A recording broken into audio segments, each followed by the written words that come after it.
casa tua io canto a te, Maria. La tradizione di celebrare la Madonna dei Fiori a Pezzonasca di Mocconesi trae la sua origine dal passato, da quando quell'area di fondovalle fertile e produttiva era interamente coltivata a fiori.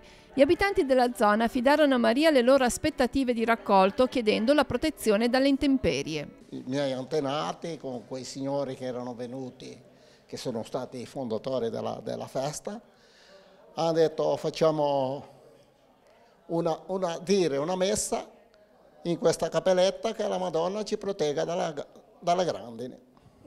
E di lì è nato, non si faceva niente, allora si faceva la messa e basta.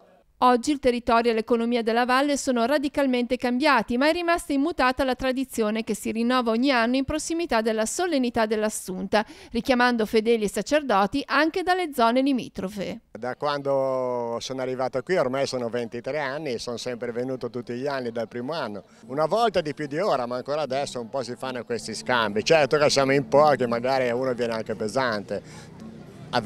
Ma una volta quando c'erano più preti era una cosa abbastanza normale. Il fiore, che è simbolo di beltà, delicatezza, profumo, ha caratteristiche che richiamano la figura della Madre di Gesù.